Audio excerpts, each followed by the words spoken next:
Good evening. आवाज आ रही है भाई?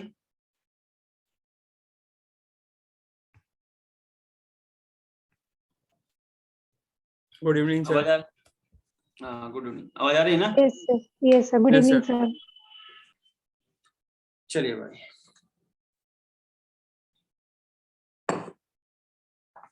आज क्या होना था? कल आपको हमने दिया था, कोई सॉल्व कर लिया था आप लोगों ने?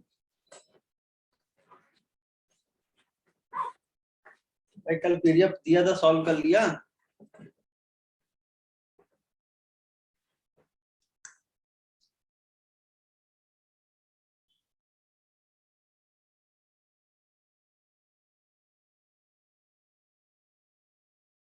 बोलिए।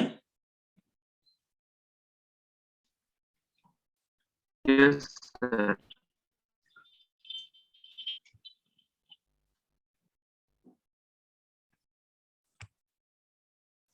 तो आज इकोलॉजी स्टार्ट करें कि उस यूनिट को पूछ लें आपसे?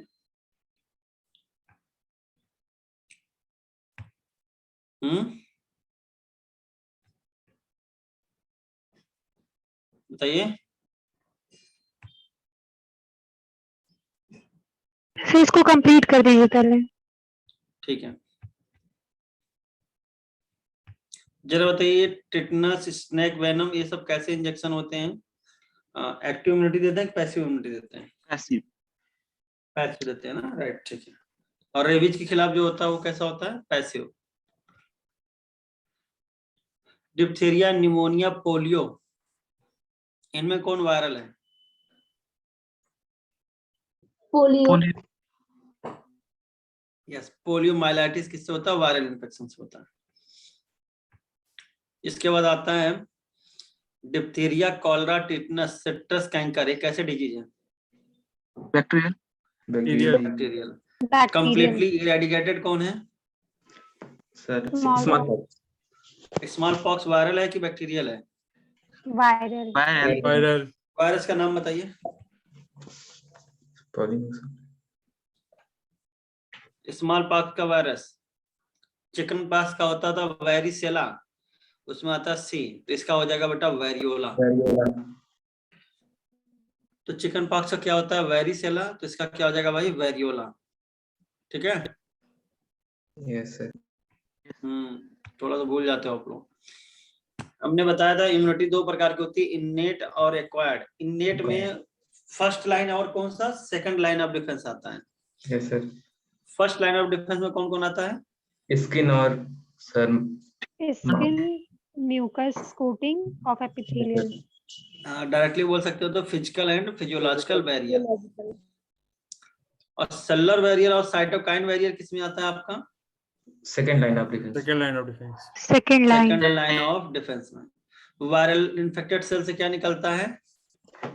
Interferon, cytokine, interferon. Cytokine barrier होता है और निकलता है इंटरफेरॉन। इंटरफेरॉन का नेचर क्या होता है? सर दूसरे को अलर्ट कर देते हैं। नेचर क्या होता है? प्रोटीनेशियस होता है। यस। एंटीबॉडीज का क्या नेचर होता है? सर पूरी प्रोटीनेशियस। अच्छा, टी लिम्फोसाइट और बी लिम्फोसाइट बनते कहाँ पे हैं? Sir bone marrow. डिफरेंशिएशन अलग अलग होता है। थाइमस में डिफरेंशिएशन होता है तो उसको क्या बोलते हैं? टी। और बोन मैरो में होता है तो बी लिम्फोसाइट। जरा बताइए, इनके डिफरेंशिएशन के लिए कौन से हार्मोन की रिक्वायरमेंट होती है?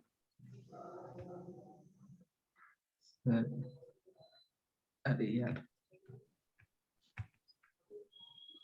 Thymosin. Yes, good, very good, thymosin hormone. आज देखो पूरा अच्छे से रिकॉल करेंगे हम लोग, ठीक है ना? तैयार रहना। थाइमोसिन हार्मोन थाइमस ग्लैंड से निकलता है बेटा। पूरी लाइन सुन लो उसकी ध्यान से। थाइमस ग्लैंड से निकलता है थाइमोसिन। इन बिटवीन लंग्स होता है और बिहाइंड द स्टर्नम। लेकिन वेंट्रल टू किसके है? वेंट्रल टू एओर्टा है। Aorta sir. पूरी पोजीशन याद होनी चाहिए, फिर से बोलो पोजीशन इसकी। In between lungs, in between lungs, beneath the sternum and ventral to aorta. और ये जो थाइमो, हाँ बिहाइंड, बीनीथ में एक होता है के नीचे, जस्ट। अच्छा एक बार बताओ कि थाइमोसिन का नेचर कैसा होगा? हार्मोन है। हाँ पेप्टाइड में होता है। Peptide. हाँ बहुत अच्छा होता है, ठीक है। यहाँ से एक होता है CMI, एक होता है HMI। मतलब एक ह्यूमोरल इम्यूनिटी होती है और एक होती है सेल मेडिएटेड। Cell mediated. ह्यूरल तो सेल मेडिएटेड इम्यूनिटी। तो टी लिम्फोसाइट सेल मेडिएटेड करती है, क्या ह्यूमोरल इम्यूनिटी में कोई उसका रोल है कि नहीं है? Yes sir. है है। सर वो ये एंटीबॉडी प्रोडक्शन में हेल्प सपोर्ट करता है, सपोर्ट करता सपोर्ट है। प्रमोट करता है, ठीक है। क्योंकि यार याद रखना टी लिम्फोसाइट आफ्टर डिफरेंशिएशन 3 प्रकार के बन जाते हैं। एक होता है किलर सेल, एक होता है सप्रेसर सेल और एक होता है helper cell. Helper T cells. Helper. Effector ही तो आपका किलर सेल होता है। ये बात पता है ना सबको? Yes sir. Yes, ठीक sir. है। तो ये जो हेल्पर टी सेल और सप्रेसर टी सेल होते हैं, इनमें कौन CD4 है, कौन CD8 है? सर T4 CD4 है। हाँ, हेल्पर टी सेल होता है आपका T4 या T4 या CD4 सेल, और जो सप्रेसर होता है वो बेटा T8 या CD8 होता है। सर HIV वायरस CD4 को ही अफेक्ट करता है ना? हेल्पर टी सेल पे। सर CD4 क्या है? क्लस्टर्स ऑफ डिफरेंशिएशन नाम है, प्रोटीन होता है उसका नाम है। तो जरा बताओ सप्रेसर टी सेल का नाम?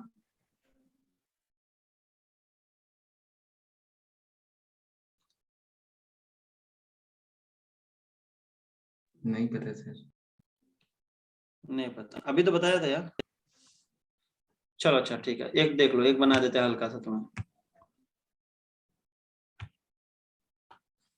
तो अगर बेटा हम देखो बनाए, तो आपका जो ये होता है टी लिम्फोसाइट या टी सेल, टी सेल जब भी एंटीजन से रिएक्ट करता है, जैसे ही पता चलता है एंटीजन आया है, तो 3 प्रकार के सेल में बदल जाता है। एक सेल होता है सप्रेसर टी सेल, इसका दूसरा नाम होता है CD8 या T8 सेल, ठीक है। दूसरा होता है हेल्पर टी सेल,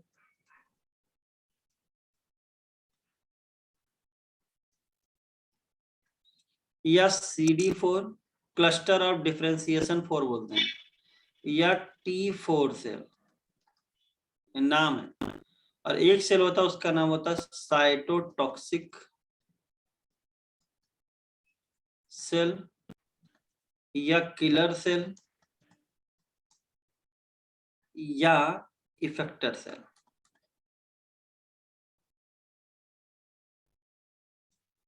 ये जो तुम्हारा वहां पे पढ़े होगे ना, जो तुमने पढ़ा था सेलुलर बैरियर, वहां पे भी एक नेचुरल किलर सेल था, वो ऐसा वाला नहीं। नेचुरल किलर सेल जनरल होता है, स्पेसिफिक नहीं होता। मतलब कोई भी वायरस किसी भी चीज को मारने चला जाएगा, लेकिन ये जो रहेगा एक पर्टिकुलर एंटीजन के रिस्पांस में डेवलप होता है। अब ब्लड के जरिए इस साइटोटॉक्सिक सेल जाएगा, आगे बढ़ेगा, ब्लड के जरिए पहुंचेगा जहां पे एंटीजन की संख्या ज्यादा होती है। जब वहां पहुंचेगा तो ये साइटोटॉक्सिक या किलर सेल क्या करेंगे, एंटीजन को खाने लगेंगे, ठीक है। किसको खाएंगे? एंटीजन, मान लो एंटीजन है।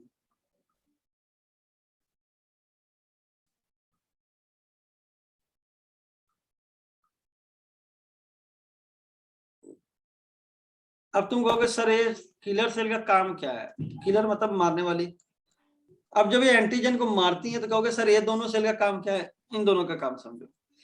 जब ये इसको मारती है तो हेल्पर टी सेल वहां पे भी पहुंच जाता है, ब्लड के जरिए हेल्पर टी सेल भी जाता है, और हेल्पर टी सेल क्या करता है, पॉजिटिव इफेक्ट दिखाता है। पॉजिटिव मतलब समझते हो? हेल्पर टी सेल कहेगा किलर सेल से मारो बेटा मारो, खुद नहीं मारेगा, इसको कहेगा मारने के लिए, यानी प्रमोट कर रहा है। और किलर सेल जैसे तुम बताओ, जब दो लोगों की लड़ाई होती है और तुम जिन लोगों का सपोर्ट करते हो चाहे वो दुबला ही होगा लेकिन वो जीत जाता है, ठीक है, जोश में आ जाएगा, किलर सेल और एंटीजन को मार देगा। लेकिन हेल्पर टी सेल अगर वहां पे हमेशा रहेगा तो बताओ किलर सेल तो जोश में रहेगा, एंटीजन के मारने के बाद हो सकता है खुद के सेल को भी मारने लगे, इतना जोश में आ जाए। जैसे तुम लोगों ने क्या किया, पहलवान की लड़ाई हो रही थी, एक पहलवान को लोगों ने इतना जोश भर दिया, इतना सपोर्ट कर दिया कि जोश से भर गया, उसने पहलवान को भी चित किया और आसपास के लोगों को भी मारने लगा, तो गड़बड़ हो जाएगा ना। तो हेल्पर टी सेल बेटा हमेशा किलर सेल से कहता है एंटीजन को मारो मारो। जब एंटीजन का मर जाता है तो अब इसके काम को रोकना होता है, इसके लिए आता है suppressor T cell. Suppressor T cell इसके लिए कौन सा इंपैक्ट दिखाता है, नेगेटिव। तो इन तीनों को मिलके आपका एंटीजन के खिलाफ लड़ाई होती है। अब भैया वहीं पे बी सेल भी होता है। बी सेल क्या करता है, देखो बी सेल में आपको याद होना चाहिए, जैसे ही एंटीजन से टकराएगा बी सेल, तुरंत ये भी झंझना जाएगा, अरे ये क्या हुआ, ये कौन आ गया। तो बी सेल दो काम करता है, एक बनाता है प्लाज्मा सेल और एक बनाता है बेटा मेमोरी सेल। प्लाज्मा सेल आगे चल के क्या बनाएगा, एंटीबॉडीज, और ये एंटीबॉडीज कहां चले जाती हैं, ब्लड प्लाज्मा में, और कहां पहुंच जाएंगे, टारगेट के पास, और उसको मारेंगे। तो प्लाज्मा सेल ने एंटीबॉडीज बनाया और मेमोरी सेल ने इस एंटीजन के खिलाफ जो लड़ाई लड़ी थी उसका एक छाप रख लिया, मेमोरी रख लिया। अब बताइए कौन सा इम्यून रिस्पॉन्स था, प्राइमरी इम्यून रिस्पॉन्स। भाई तुम लोगों को एक बेल वाली कहानी बताई रही होगी। Yes sir. अब इसमें कहोगे कि सर इसमें क्या किया, तो ये जो प्लाज्मा सेल से एंटीबॉडीज बनवाने में प्रमोट कौन करेगा, helper T cell. Helper T plasma cell के और बेटा एंटीबॉडीज बनाओ बनाओ बनाओ, मारा जाएगा इनको आज। तो बॉडी में ढेर सारी संख्या में क्या बनने लगेगी, एंटीबॉडीज। लेकिन आपको पता है कि जब एंटीजन खत्म हो गया तो एंटीबॉडी बनने की जरूरत नहीं है, तो उसको डाउन कौन करता है, सप्रेसर टी सेल। तो जरा बताओ, helper T cell, suppressor T cell और साइटोटॉक्सिक किलर टी सेल किससे बनते हैं, टी सेल से। जब एंटीजन से वो टकराएगा तो ये तीन भागों में डिवाइड हो जाता है, जिनमें से किलर सेल जाके एंटीजन को मारती हैं, उसको हेल्प कौन करता है, हेल्पर टी सेल, मारो बेटा मारो। किलर सेल कहता है नहीं अब हो गया, मारपीट हो गई, बहुत हो गई, अब खुद के सेल को नुकसान पहुंच रहा है, मत मारो। बी सेल का क्या काम है, बी सेल भी वही उसी तरह काम करता है, एंटीजन से टकराएगा और वो दो प्रकार के सेल में बदल जाता है, plasma cell and memory cell. और याद रखना प्लाज्मा सेल से बनता है एंटीबॉडीज और ये चलाएगा। अब दोबारा कभी ये सेम एंटीजन, मान लो इसका नाम था, मान लो कोरोना ही समझ लो ऐसा, तो कोरोना वायरस वाला एंटीजन था, फिर दोबारा अगर ये बॉडी में आएगा तो जो सेकेंडरी इम्यून रिस्पांस में डायरेक्ट मेमोरी सेल जागेगा, अरे अच्छा तुम आए थे, तुमको ऐसे मारे, तुरंत एंटीबॉडीज बनाएगा, तुरंत मार देगा। तो कहते हैं जब तक मेमोरी सेल जिंदा रहेगा तब तक ये वो एंटीजन दोबारा जब भी आएगा उसको सेकेंडरी इम्यून रिस्पांस बहुत तेजी से मिलेगा, बहुत तेज झड़प होगी। तो याद रखना बहुत ही इंपॉर्टेंट है। HIV वायरस के इन्फेक्शन में ये हेल्पर टी सेल क्या हो जाता है, वीक हो जाता है या खत्म हो जाता है, जिसकी वजह से किलर सेल मार ही नहीं पाएंगे यार, लड़ाई ही नहीं लड़ पाएंगे, एंटीजन इतनी ज्यादा संख्या में रहेगा कि उसके खिलाफ लड़ाई ही नहीं लड़ पाएंगे। तो इम्यून सिस्टम क्या हो जाता है, वीक हो जाता है। बोलिए क्लियर हो गया, यस सर। सबको हुआ, बोलो। Yes sir. तो एनसीईआरटी की लाइन जरा देखो, वो जहां पे लिखा है टी लिम्फोसाइट हेल्प करता है बी को, देखो क्या लिखा है, पूरी लाइन देखो वहां पे,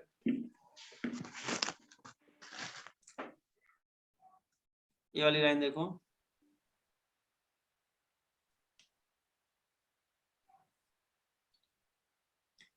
the T cells themselves do not secrete antibodies but help B cell to produce them। यानी टी सेल में भी कौन सा, हेल्पर टी सेल। हर एंटीबॉडीज कितने चेन का बना होता है, दो लाइट दो हैवी चेन, बता ही चुके थे। और देखो लाइट के बीच में, अच्छा लाइट नहीं बनता, लाइट और हैवी बनता है। इसमें देखो दो सल्फाइड, एक सल्फाइड, और देखो मोटे चीज को जोड़ने के लिए दो डाइसल्फाइड ब्रिज है। ये वाले इसको मत फोकस करना, इसको खाली, जो लाइट और हैवी के बीच में बना है, लाइट और हैवी के बीच में, और हैवी और हैवी के बीच में, यहां तक का रीजन, ये जो यहां तक का, ये पूरा स्थान क्या होता है, कांस्टेंट। कोई भी एंटीबॉडी ले लो, सब में क्या होगा, कांस्टेंट रहेगा। और ये जो जहां पे एंटीजन जुड़ता है, ये कौन सा होता है, वेरिएबल रीजन। यानी जैसा एंटीजन होगा उसके अकॉर्डिंग आएगा। अब जरा बताओ, एक वर्ड आता है पैराटोप और एक वर्ड आता है एपीटोप। जरा बताइए पैराटोप किस में होगा, एंटीबॉडी में कि एंटीजन में? एंटीजन होना चाहिए सर। नहीं, यानी बोल रहे हो आप। पैरेलल कौन दिख रहा है आपको? ये देखो पैरेलल दिख रहा है ना, यस सर। पैरेलल, तो याद कर लेना पैराटोप पैरेलल यानी एंटीबॉडी में। यानी पैराटोप वह साइड होगा जहां से एंटीजन आके जुड़ेगा, यानी एंटीबॉडी में पाया जाएगा। और ये जो तुम्हारा एंटीजन होता है उसके पास ये होता है तुम्हारा, ये मान लो एंटीजन मैंने बना दिया, इसका नाम होता है एपीटोप, जिसके जरिए ये जाके एंटीबॉडी से जुड़ता है। तो पैराटोप होता है एंटीबॉडी में और एंटीजन में पाया जाता है एपीटोप। पिछले लेक्चर में हमने आपको सीक्वेंस में बताया था, क्या था, गेम डी। Yes sir. ये परसेंटेज का डिक्रीजिंग ऑर्डर है सर, सबसे बड़ा एम होता है, सबसे छोटा ही।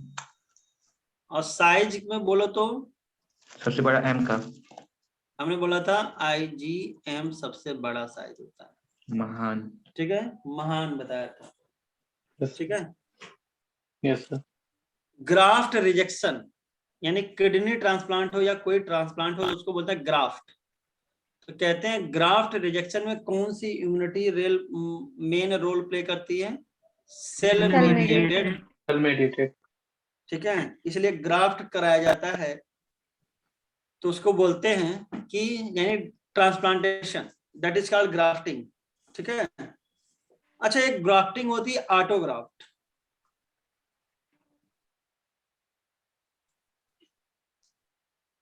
नाम सुना है कभी? यस क्या होता है बताओ? सर। इसमें मतलब सेम, मतलब पेशेंट का कराया था ना। क्या सेम का कराया जाएगा?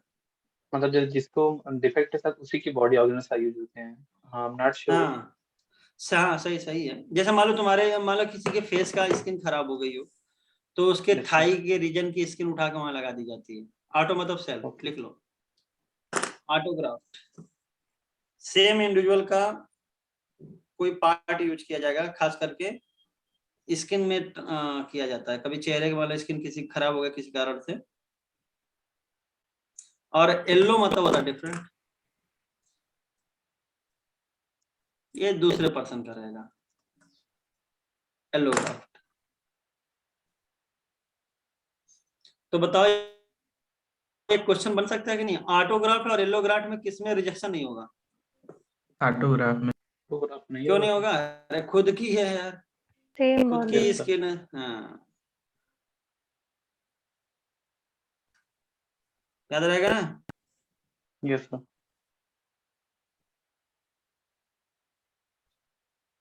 और अगर किसी एनिमल का लगाओगे, मतलब दूसरे का, तो उसको बोलते हैं जीनोग्राफ्ट।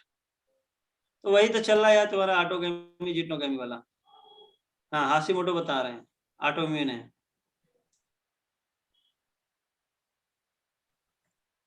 क्या हो जाएगा बेटा तुम्हारा? जीनोग्राफ्ट। अब इन्होंने कहा कि sir what is Hashimoto disease, किसी को पता है? हम इतना हिंट दे देते कि थायराइड का है। चलो बताओ, बोलो। हाशिमोटो डिजीज पूछा किसी बच्चे ने। तो इम्यून होता है, हाँ, ऑटो इम्यून होता है, किसके कारण होता है? Hyper secretion of thyroid gland. हाँ, थायरॉइडिज्म से होता है, ठीक है। और ये होता है, याद रख लेना, हाइपो थायरॉइडिज्म, हाइपोथायरॉइडिज्म से होता है। सुसाइड ऑफ थायराइड भी कहते हैं इसको, लिख लो। Auto immune disorder in which antibodies are formed against thyroid gland. Hypothyroidism से होता है। चलो अब थायरॉयडिज्म तुम लोग पूछ लिए हो तो हक बनता ही हमारा। चलो बताओ हाइपोथायरॉयडिज्म में कौन कौन सी बीमारी होगी, किसको इतना याद है? सर मिक्सोइडिमा होता है सर। मैक्सिमम हाँ होता चलो, है। मिक्सोडीमा हो गया। क्रिटेनिज्म होता है cretinism yes very good. Simple goitre, sir. Myxoedema और बेटर केराटिनिज्म, Ism हो जाएगा। मिक्सिडीमा, और एक तुम्हारा ये भी हो गया हाशिमोटो। क्या होता है सर इसमें हाशिमोटो में? हाशिमोटो में लिख लो, ये तो हाइपो वाले हैं सारे, लिख लो suicide Yes, of sir. Thyroid. Suicide of thyroid मतलब एंटीजन किसके खिलाफ बन जाएंगे? खुद के थायराइड के खिलाफ।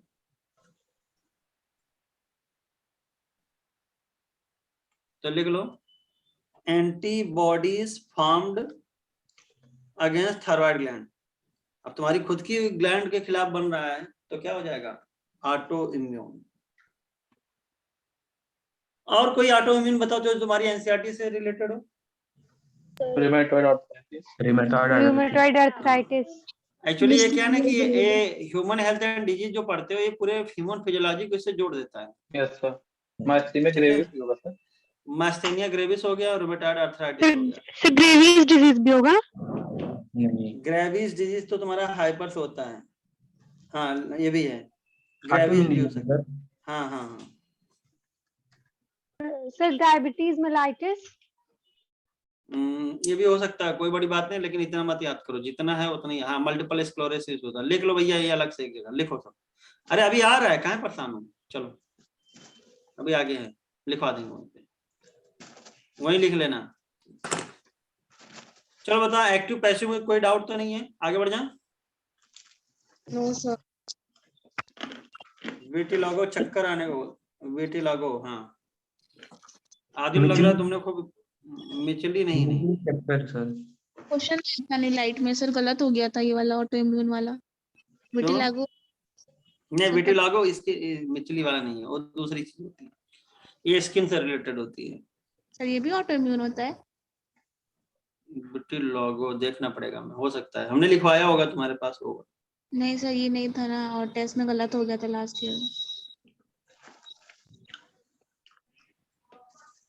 सर ये वैक्सीनेशन और इम्यूनाइजेशन वाला एक बार एनसीईआरटी से रीड कर दीजिए।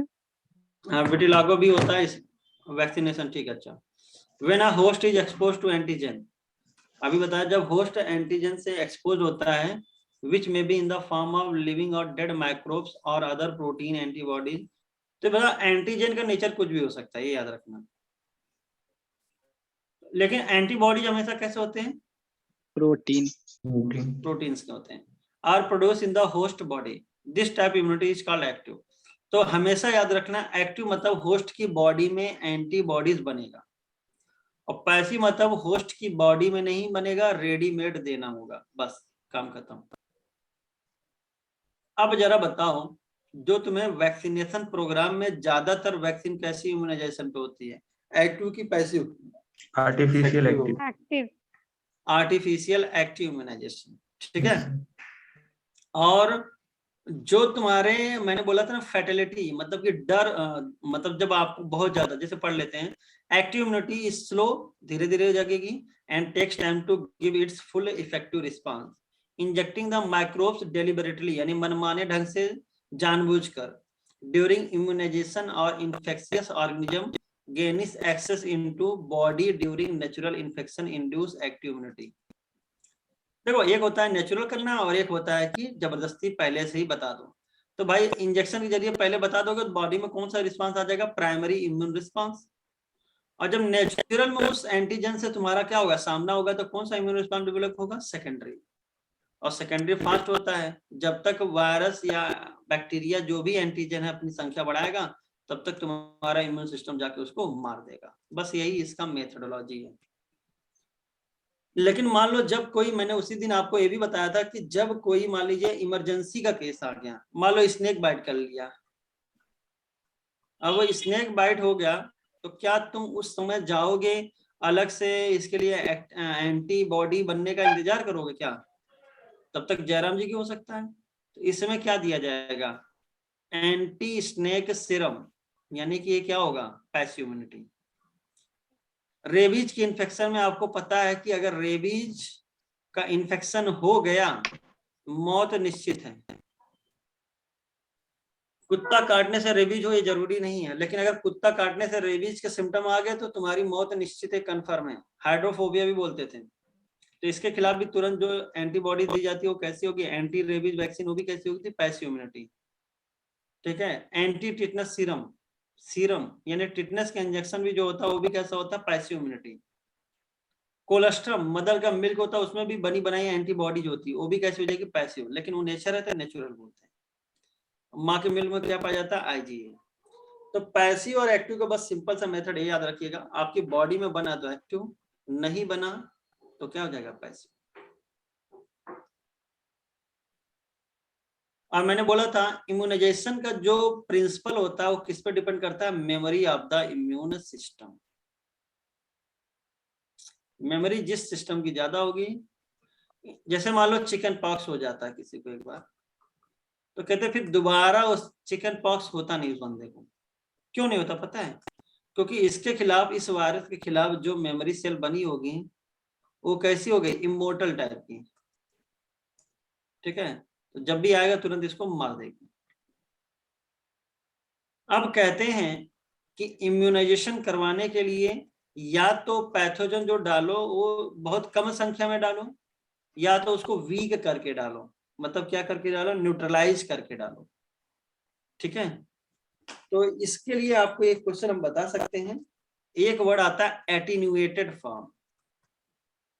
ये क्या होता है, निहत्ते। वीकेंड सर, मतलब वीक कर देते हैं उसमें। यस, वीकेंड फॉर्म में डाला जाता है। लाइव होंगे लेकिन कैसा होगा, वीकेंड, वीकेंड। वीक करके। ठीक है, ये याद रखना। तो वैक्सीन का एक टाइप बनता है, एक होता है फर्स्ट जनरेशन, एक होता है सेकंड जनरेशन, और एक होता है थर्ड जनरेशन वैक्सीन। कोई बताएगा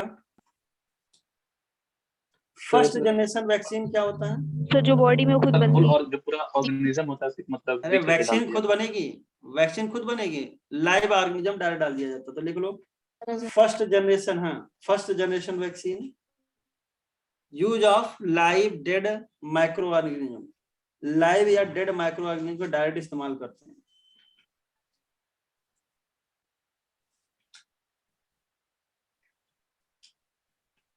सर एग्जांपल भी बता दीजिएगा। लिख लो, अच्छा एग्जांपल लिख लो, small pox vaccine and Salk polio vaccine. First generation vaccine में लिख सकते हो small pox vaccine and Salk polio vaccine.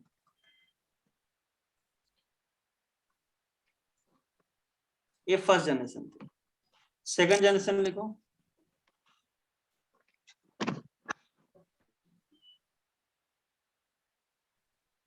जो बेटा आपका सेकंड जनरेशन वैक्सीन होती हैं, लिखो they are prepared, they are prepared with the help of genetic engineering technique, यानी रिकॉम्बिनेंट डीएनए टेक्नोलॉजी से बनाई जाएगी। Yes sir. इसमें लिख लेना vaccine against hepatitis B, vaccine against hepatitis B, herpes, influenza and rabies. वैसे आएगा नहीं इतना, लेकिन लिख लो हेपेटाइटिस बी आ सकता है।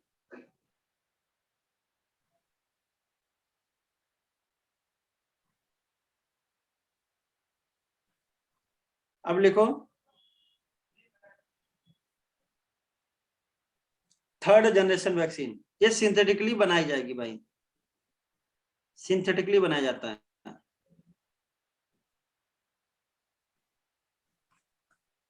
These are synthetically vaccine, synthetically बनाया जाता है। इसके लिए लिख सकते हो example corona virus. Corona virus third generation और फोर्थ के बीच में आता है।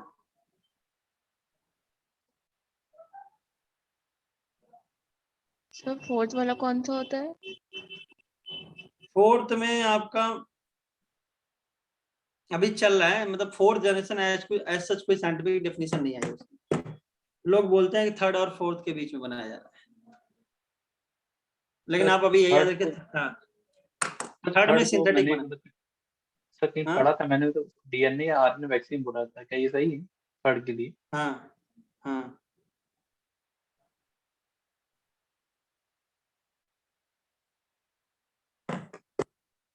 अब कोरोना वायरस अभी मतलब लेटेस्ट टेक्नोलॉजी है थर्ड जनरेशन वैक्सीन। ओके। एक क्वेश्चन बना जाता है, ये पूछा जाता है, क्वेश्चन बड़ा आता है कि जो रिकॉम्बिनेंट डीएनए टेक्नोलॉजी वाली वैक्सीन होती है वो कौन से जनरेशन की वैक्सीन होती है? Second generation. Second generation. Second generation. ये वाला लिखा है, recombinant DNA technology has allowed the production of antigenic polypeptide और पैथोजन इन बैक्टीरिया और यीस्ट। ये किसी एनिमल सोर्स में बनते हैं तो इसमें भी रिजेक्शन के चांस होते हैं। Vaccine produce using this approach allow large scale production and hence greater availability for immunisation. देखो लिखा भी है, hepatitis B vaccine produce from yeast, लिख लो second generation.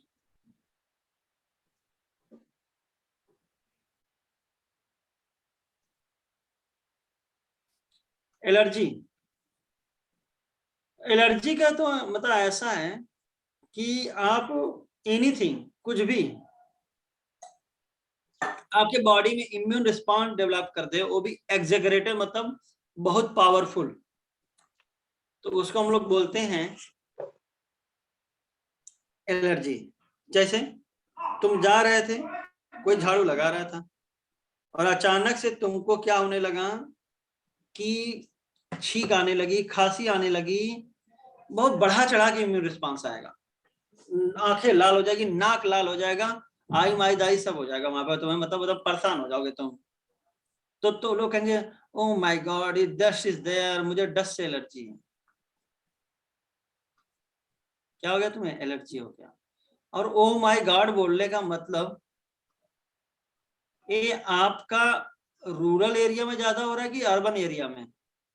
Urban area. Urban urban, area में। हाँ, यानी urban people they feel that if they have allergy it mean they are highly, मतलब कहते हैं ना हाई सोसाइटीज, ऐसा कुछ फीलिंग आता है। You can see the exaggerated response of immune system to certain antigen present in environment is called allergy। यानी allergy कुछ भी हो सकती है। मैंने तुमको एक थप्पड़ मारा और उस थप्पड़ से तुम्हारे बॉडी में एलर्जी का रिस्पांस आ गया, तो थप्पड़ भी क्या हो जाएगा तुम्हारे लिए? एलर्जेंस। तो जो सब्सटेंस एलर्जी कॉज करते हैं या स्टिमुलेट कर देते हैं इम्यून को, वो कहलाते हैं एलर्जेंस। और एलर्जेंस बेटा कुछ भी हो सकता है।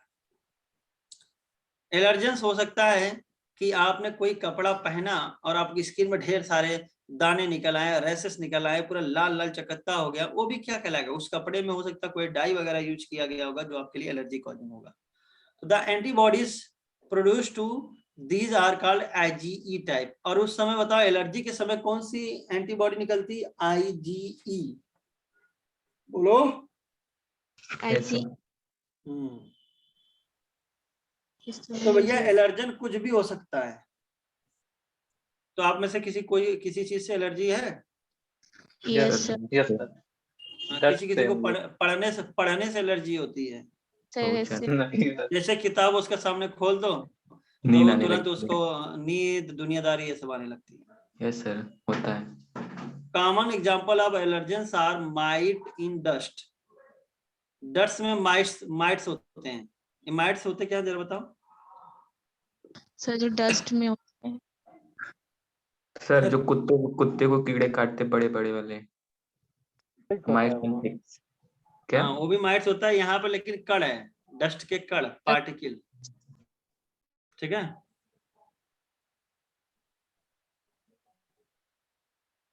और एक कुत्तों पे पाया जाता है, उसको बोलते हैं माइट्स, पैरासाइट। अरे कुत्तों में पाया जाए उसको क्या बोलते हैं हिंदी में? लाल लाल कलर के होते हैं, चीलर भी बोलते हैं लोग। Tick. Yes sir. Tick mites, हाँ। पॉलेंस, एनिमल डेंडर मतलब सर जो हाँ? मतलब रेशम, स्किन हेयर का जो मतलब होता है वो टूटा हुआ। तो हेयर स्पैन। हाँ, मतलब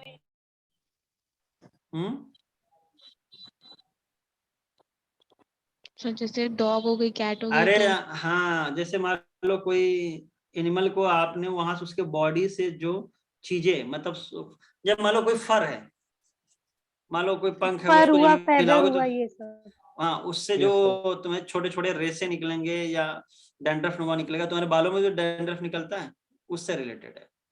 symptom of allergy reaction include sneezing, watery I, running nose, difficulty in breathing, मतलब वहां पे तुम्हें छींक आने लगेगी, आंखें लाल हो जाएंगी, नाक बहने लगेगी और सांस लेने में दिक्कत होने लगेगी। तो डस्ट वालों को इतना फील होता है। Allergy is due to the release of chemicals. अब कौन कौन से केमिकल्स निकलते हैं? तो हिस्टामिन और सेरोटोनिन एलर्जी के लिए इंपॉर्टेंट है भैया, बहुत ज्यादा इंपॉर्टेंट है। और अगर और ये कहां से निकलते हैं? मास्ट सेल, तो बकवासी बात है, सबको याद होगा। For determining the cause of allergy, the patient is exposed to or injected with very small doses of possible allergens and the reaction study. अब एलर्जी किसी को हो जाता है तो बड़ा जल्दी ठीक होता नहीं है, तो उसको देखने के लिए लोगों को मान लो किसी किसी चीज से एलर्जी, तो थोड़ा सा अमाउंट में उसको वो चीज दी जाएगी और जिससे उसकी एलर्जिक रिएक्शन को देखा जाएगा कैसा है। The use of drugs like antihistamine, adrenaline and steroids. Antihistamine, adrenaline और स्टेरॉइड यानी कॉर्टिसोल, ग्लूकोकॉर्टिकॉइड, इम्यून रिस्पांस को क्या करता है? सप्रेस करता है ना, सर। दे सकते हो। Quickly reduce the sir. Symptom of allergy. अब ये तो बात ये हो गई।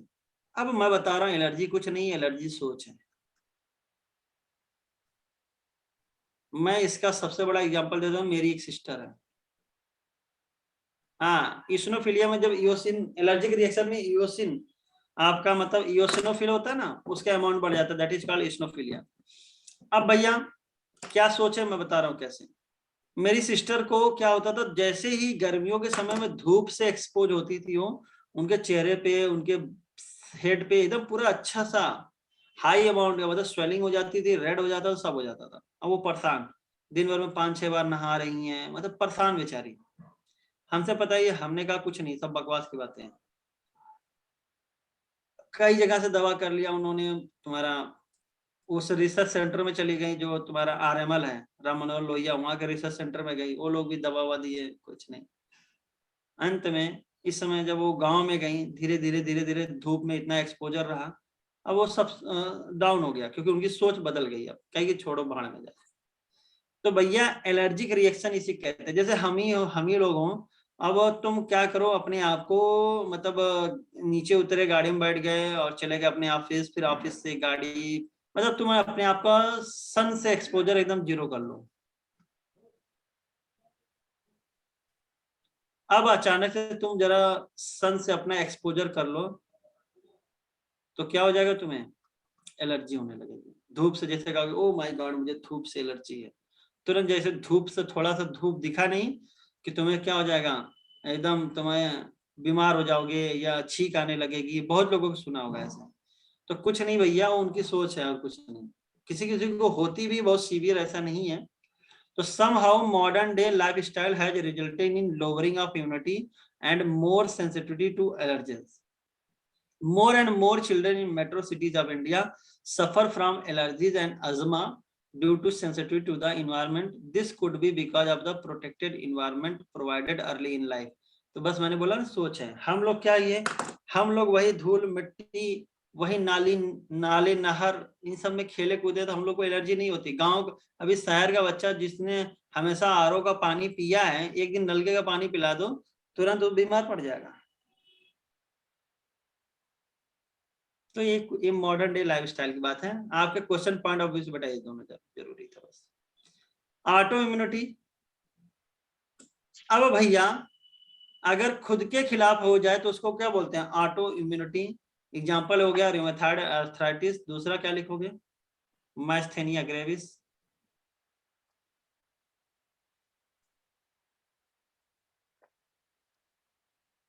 मल्टीपल स्क्लेरोसिस,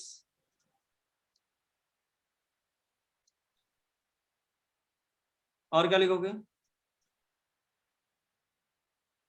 बोलो, Hashimoto disease. Sir Krebs disease भी बता रहे थे आप। नहीं बहुत ज्यादा भी ना लिखना भैया, क्या पता सर चला कि डायबिटीज, डायबिटीज मेलाइटिस और ग्रेव्स डिजीज।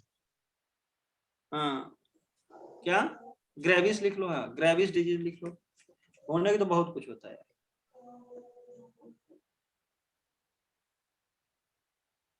सर ल्यूपस कौन सी डिजीज होती है?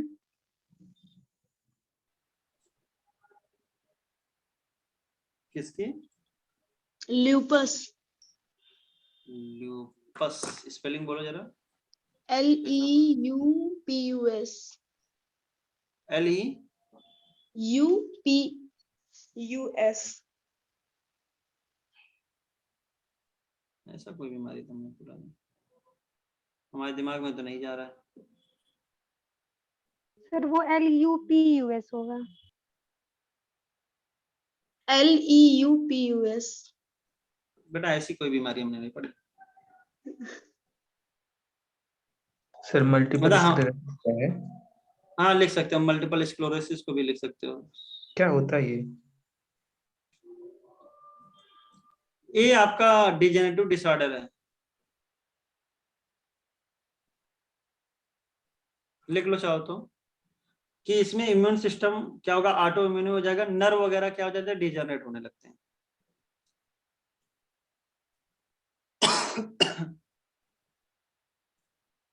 देख लो, नर्व में डिजेनरेशन हो जाता है। यस सही बोला तुमने, मल्टीपल स्क्लेरोसिस, माइलिन शीथ।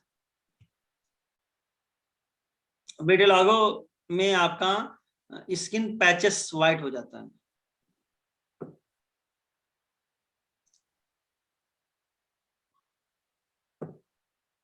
ठीक है सर ना? वो जो मछली खा करके लोग दूध पी लेते हैं वो जो होता है वो क्या है? हमने तो अब तक सुना ही नहीं कोई सी बीमारी होती है। सर होता है, सर विट होता है। होता है? Yes sir. अच्छा, पता नहीं भैया, हमें नहीं मालूम। सर अब आज विटिलिगो एलर्जी है। विटिलिगो में ये ऑटो इम्यून है, और विटिलिगो में भी याद कर सकते हो कि आपका जो स्किन होती है ना, वहाँ पे काला, तुम्हारी स्किन तो मान लो डार्क कॉम्प्लेक्शन है, जगह जगह पे सफेद हो जाती है, कई लोगों को देखा होगा आपने। यस लेकिन सर। पूरी स्किन नहीं होती है, कई कई जगह होगी, दैट इज विटिलिगो। और पूरी सर स्किन हो गई तो एल्बिनिज्म, कुष्ठ रोग क्या है? वो तो लेप्रोसी हो गया। उसमें भी तो यही होता है सर, स्किन वाइट वाइट हो जाती है। स्किन व्हाइट नहीं होती, स्किन सड़ने लगती है उसमें, पिंपल्स भी अजीब सी हो जाती हैं। और माइक्रोबैक्टीरियम लेप्राइस होता है। बस भैया इतना याद रखो, बहुत है। अच्छा, लिम्फोइड एंगल दो प्रकार के होते हैं, एक होता है प्राइमरी, एक होता है सेकेंडरी। प्राइमरी कौन होता है? Bone marrow thymus. Bone marrow and thymus. हाँ, बोन मैरो एंड थाइमस। और आपका जो सेकेंडरी लिम्फोइड ऑर्गन, ये भी पूछा जाता है, इंपॉर्टेंट हो गया, फटाफट बताओ। Sir Peyer's patches lymphoid PS organ patches, spleen, lymph node, tonsil, Peyer's patches of कहां से? Small intestine intestine. intestine, और अपेंडिक्स। एक माल्ट भी होता है क्या? mucosa associated lymphoid tissue, mucosal associated lymphoid tissue, MALT. और ये कितना 50% परसेंटेज होता है? 50%। 50% होता है total lymphoid tissue of body. तो भैया लिम्फाइड टिश्यू में दोनों याद रखिएगा, एक तो याद रखिएगा आप प्राइमरी, एक होता है सेकेंडरी। दूसरा याद रखिएगा कि, अच्छा लिम्फ नोड क्या होते हैं? लिम्फ नोड आपका वह जगह होती है जहां पे एंटीबॉडी और एंटीजन का लड़ाई होती है। Yes sir. तो एंटीजन ट्रैप्ड होते हैं, हाँ वहीं पे आपके लिम्फोसाइट एक्टिवेट होंगे और उसको मारेंगे। एड्स कैसा डिजीज है? और सर ये पैरा बता दीजिए, ऊपर वाला समझ नहीं आता, कंफ्यूजन हो जाती है। कौन सा?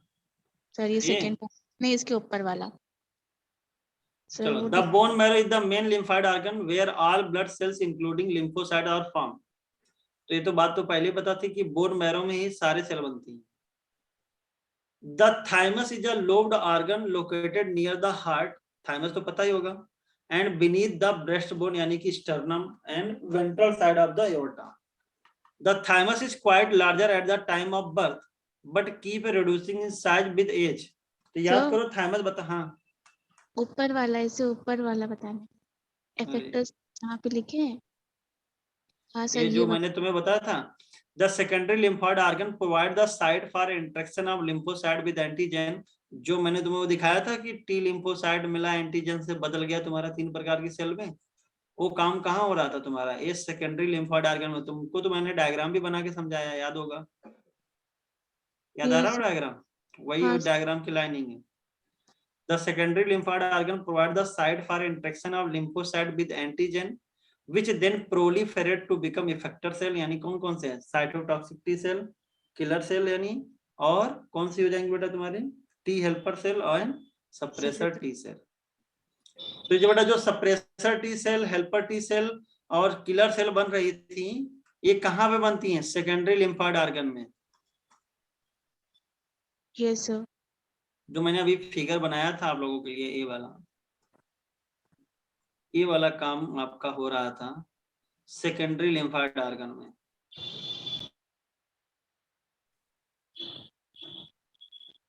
अच्छा, एड्स तो आपको हेल्पर सेल और साइटोकाइनिन मेरियम, cytokinin cytokine, sir killer cell. हाँ, साइटोटॉक्सिक सेल या किलर सेल। Yes sir. अच्छा एक बात बताओ, एड्स के बारे में बोलना पड़ेगा कि ये सबको पता है? अच्छा, एक एड्स होता है और एक होता है स्किड। ये डिफिशियंसी डिसऑर्डर। कैसे बेटा? डिफिशियंसी डिसऑर्डर है। Yes sir. तो एड्स में क्या होता है? खाली टी लिम्फोसाइट पे एक्टिव होता है, यानी हेल्पर टी सेल की कमी होगी, जबकि स्किड में टी और बी दोनों होता है, ध्यान रखिएगा। तो कौन ज्यादा खतरनाक है? ठीक है, डायग्राम बता दो। स्किड ज्यादा खतरनाक है, लेकिन एक अंतर और है, ये है कंजेनाइटल, यानी बचपन से ही है, जेनेटिक। जबकि ये हाँ जेनेटिक हो गया, और ये हो गया तुम्हारा एक्वायर्ड। ये अंतर है, याद रख लेना। दोनों डिफिशियंसी है, इसमें टी और बी दोनों कमी आती है। डिफिशियंसी ऑफ इम्यून सिस्टम होता है, एक्वायर्ड इम्यूनो डिफिशियंसी नाम में बता रहा है। 1981 में कहाँ पे दिया गया था? लास्ट 25 ईयर में 25 लाख लोगों ने मर लिया, एटलांटा अमेरिका में हुआ था। वायरस से काज होता है, आरएनए वायरस होता है, इसलिए बोलते हैं रेट्रोवायरसेस। और ट्रांसमिशन ये आपको याद होना चाहिए, एक तो सेक्सुअल कांटेक्ट, दूसरा होता है transfusion of contaminated blood with blood product, और by sharing infected needle as in the case of intravenous drug abuser. क्योंकि आपको पता है, आप जब इंजेक्शन लगवाने जाते हो तो आपका इंजेक्शन लगाने के बाद डॉक्टर फेंक देता है, लेकिन जो ड्रग अब्यूजर होते हैं, यानी जो नशा के लती होते हैं, वो एक अपना थोड़ा सा लगाएगा, फिर कहेगा दे भाई मैं लगा लूं, दे भाई मैं लगा लूं। तो आपस में वो लोग क्या करते हैं? ऐसे शेयरिंग करते हैं। तो चांसेस ऑफ एड्स किस में ज्यादा हो जाता है? इंट्रावेनस ड्रग अब्यूजर में हो जाता है। और साथ ही साथ प्लेसेंटा को भी क्रॉस कर सकता है, तो from infected mother to her child through placenta. तो भैया 4 मेथड आपको याद होने चाहिए। फिर अब तुम हमसे पूछने लगो सर किस करने से होता है कि नहीं होता है, तो ये बकवास की बातें मत पूछना। So people who are at high risk of getting this infection include individual who have। अब कहते हैं किसमें ज्यादा खतरा है? तो जिसके पास sexual partner, multiple sexual partner, drug addict हो, या जो इंट्रावेनसली ड्रग लेता हो, individuals who require repeated blood transfusion, जिसको बार बार ब्लड ट्रांसफ्यूजन की जरूरत पड़ती हो, या children born to HIV mother. HIV mother भी होगा तो उससे भी बच्चे को होने का खतरा ज्यादा होता है। अब कौन से ऐसे पेशेंट होते हैं जिनको बार बार ब्लड ट्रांसफ्यूजन की जरूरत होती है? बोलो यार। Leaders disease. एनीमिक पेशेंट होगा सर। हाँ, एनीमिक पेशेंट हो गया, जैसे मान लो थैलासीमिया ही हो गया।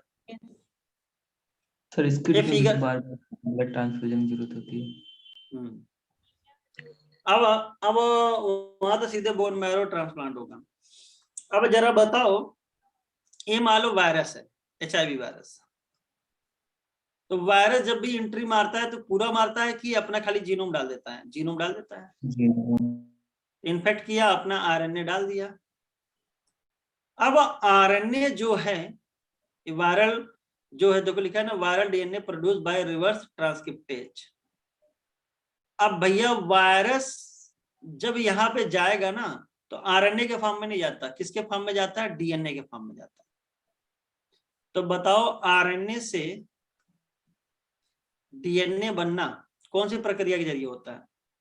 Reverse transcription. Reverse transcriptase. Transcriptase, ठीक है ना।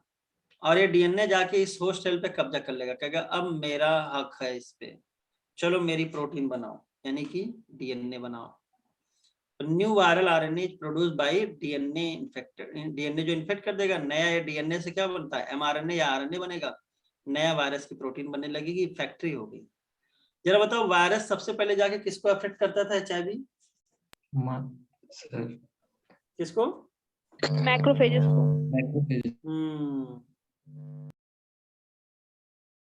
मैक्रोफेजेस। तो एचआईवी फैक्ट्री किसको बोलते हैं? मैक्रोफेजेस को बोलते हैं। और जरा एक क्वेश्चन और बनता है यहाँ पे कि कभी कभी वायरस में ये जो आरएनए होते हैं कितने होते हैं, यहाँ पे तुम्हारा नहीं बना इस फिगर में, तो याद रख लेना कि जो एचआईवी वायरस के जो आरएनए होते हैं वो डबल स्टैंडर्ड होते हैं। तो अगर फिगर में बनाऊं ना तो यहाँ पे तुम्हारे डबल स्टैंडर्ड होते हैं, मतलब कि 2 स्टैंड होते हैं सिंगल वाले। डबल स्टैंडर्ड वर्ड बोलना गलत हो जाएगा, 2 सिंगल स्टैंडर्ड आरएनए होंगे। और बेटा अगर इसका अच्छे से डायग्राम बनाया जाए तो इस पे प्रोटीन पाई जाती है, वो चाहो तो याद करना, चाहो तो याद कर लो। आज तक कभी पूछा नहीं गया है, अगर अपना ज्ञान वर्धन करना है तो बता दे। नहीं भैया, नहीं चाहिए ना, छोड़ो, हमको नहीं लगता कभी आया हो। एक बार शायद आया था, पता नहीं। ग्लाइकोप्रोटीन पाई जाती है। सर ये जो नीचे नोट लिखा हुआ है फिगर में, ये मैक्रोफेज के लिए लिखा हुआ है। नोट नहीं, हाँ इन्फेक्टेड यानी होस्ट सेल की बात कर रहा है। कब तक सरवाइव करेगा? जब तक वायरस अपना काम करवाएगा। चल भैया प्रोटीन बना, कनपटिया बंदूक रख दिया गया है, प्रोटीन बना रहा है, आरएनए बना रहा है। जब वायरस की संख्या बहुत ज्यादा हो जाती है तो वायरस उस सेल को क्या करता है, तोड़ के कहता है चलो नए सेल पर अटैक किया जाए। तो वही लिखा है, infected cell can survive while viruses are being replicated and released। जब तक वायरस आएगा तब तक जिंदा रखेगा उसको।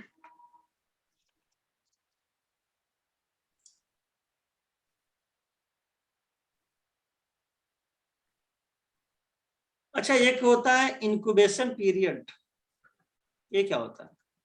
वो टाइम जिसमें बीमारी होती है धीरे धीरे। सिम्टम्स आने के पहले का और डे ऑफ एंट्रेंस। जैसे तुम्हारे बॉडी या किसी के बॉडी में पहले दिन जब वायरस एंट्री किया तो उसको बोलते हैं डे ऑफ एंट्रेंस।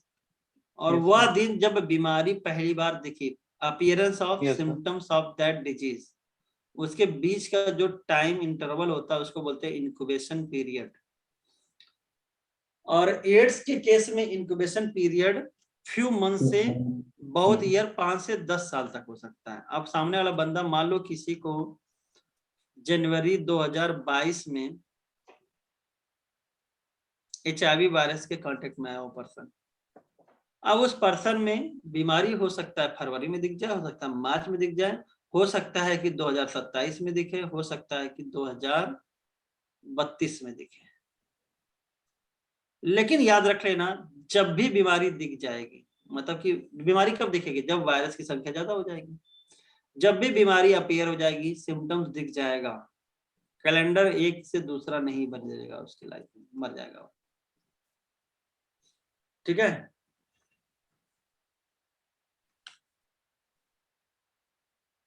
तो याद रखना कि फ्यू टू मेनी ईयर हो सकता है 5 से 10 साल।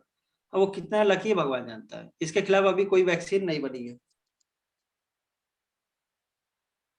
कि बनी है?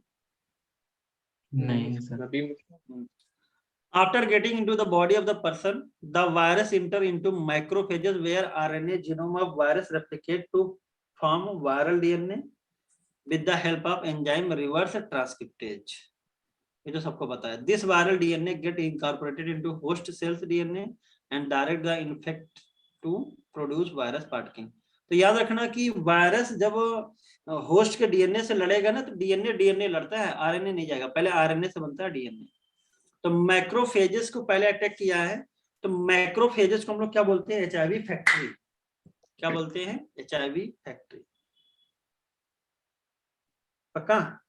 और उसके बाद फिर किस पे अटैक करता है बेटा? आपका हेल्पर टी सेल, और हेल्पर टी सेल का नंबर बढ़ा देगा, घटा तो देगा धीरे सर। धीरे घटा देगा ना। Decrease sir. करता है सर। हम्म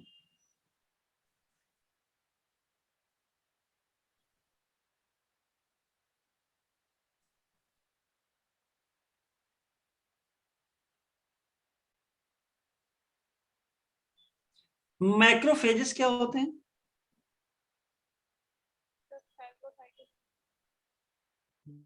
फैगोसाइटिक सेल होते हैं। Yes sir. और ये कहाँ पाए जाते होंगे? ब्लड ब्लड में भी होते हैं और टिश्यूज में भी होते हैं।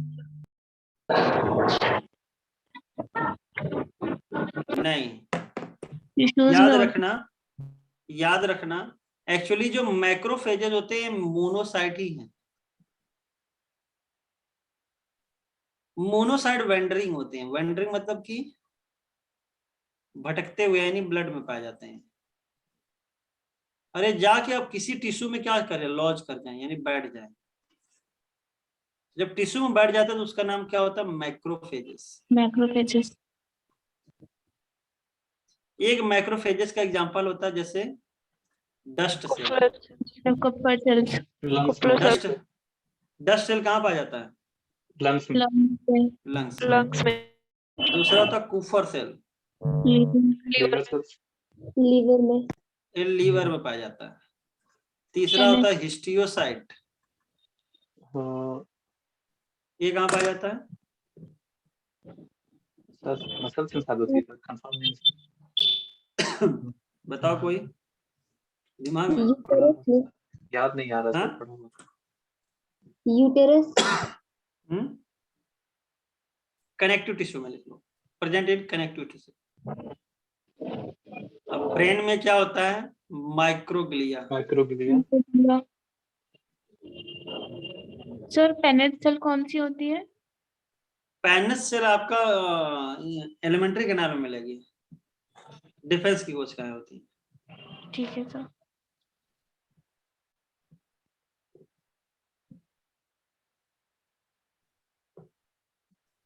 जो क्रिप्ट ऑफ लिवर कून होता है वहां पे प्रेजेंट होती है, तो लिख लो अभी Paneth cell in crypt and liver कून। आ चुका हूं। डिफेंसिव कोशिकाएं। माइक्रोग्लिया याद है? Yes sir. अब मेरा एक क्वेश्चन है, माइक्रोग्लिया बनता किससे है? मेसोडर्म। अरे नहीं यार, माइक्रोग्लिया तो तुम्हारा मैक्रोफेज हो गया, बना किससे? एक्टोडर्म। नहीं यार, एक्टोडर्म। सर जैसे मान लो है। ये एक न्यूरोग्लिया है, न्यूरोग्लिया का टाइप है। सर वो यस सर।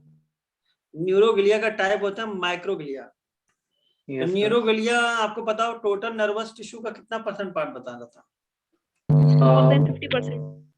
More than 50%। और ये जो न्यूरोग्लिया के 3 टाइप होते हैं। एक टाइप न्यूरोग्लिया का होता है बेटा तुम्हारा यही माइक्रोग्लियल, जो डिफेंस में होते हैं।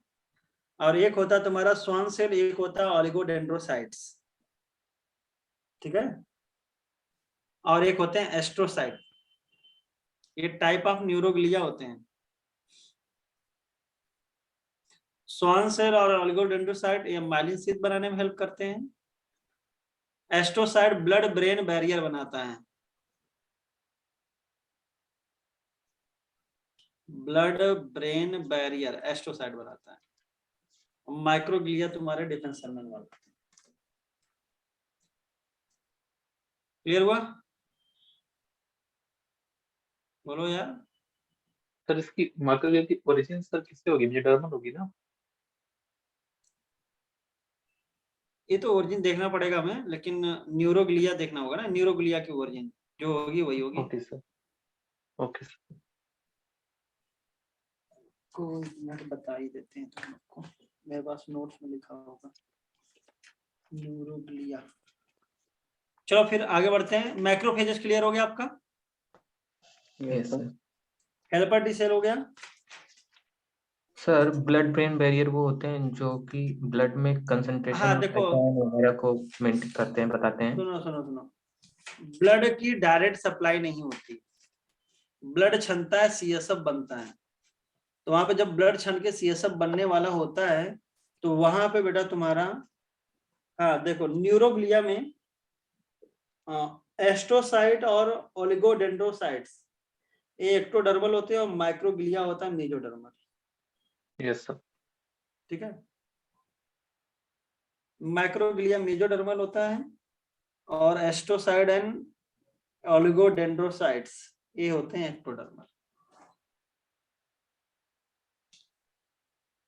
अब बताओ, क्या तुम जो HIV इन्फेक्शन हुआ है एड्स की वजह से मरते हो कि इम्यून सिस्टम वीक होने की वजह से दूसरे चीजों से मरते हो? इम्यून सिस्टम वीक होने की वजह से। हाँ, तो सेकेंडरी इन्फेक्शन से मरते हैं इसमें। ठीक है, ये याद रखना। जैसे कि एक पैरासाइट सबके बॉडी में पाया जाता है ज्यादातर, टॉक्सोप्लाज्मा गोंडाई, लेकिन ये नॉर्मल कंडीशन में हमारा कुछ नहीं बिगाड़ सकता। लेकिन अगर आपका एड्स का पेशेंट है तो उसको जरूर मार देगा, क्योंकि हर जगह पाया जाता है, आपके कैट के बाथरूम में हर जगह पाया जाता है टॉक्सोप्लाज्मा। तो ये लिखा होगा कि अदरवाइज ओवरकम सच एज दो सर ये नेचुरली होता है कि किसी के थ्रू हमारे बॉडी में जाता है, किसी सोर्स के थ्रू? कौन टैक्सोप्लाज्म इन्फेक्शन है पैरासिटिक, टॉक्सोप्लाज्मा गोंडाई पैरासाइट होता है। ये किसके जरिए हो सकता है? मान लो किसी के मलमूत्र में है, उसके जरिए पहुंच गया तुम्हारे पास।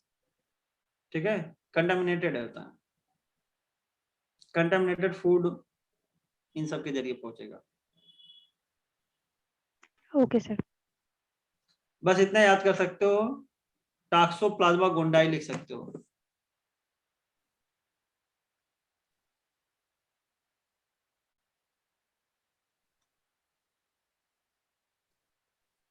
माइक्रोबैक्टीरियम से हो जाएगा। माइक्रोबैक्टीरियम कहा जाता है कि नॉर्मल कंडीशन में 10 से 15% माइक्रोबैक्टीरियम ट्यूबरकुलाई के बैक्टीरिया आपके रेस्पिरेटरी ट्रैक्ट में पाए जाते हैं, लेकिन सबको टीबी नहीं होता।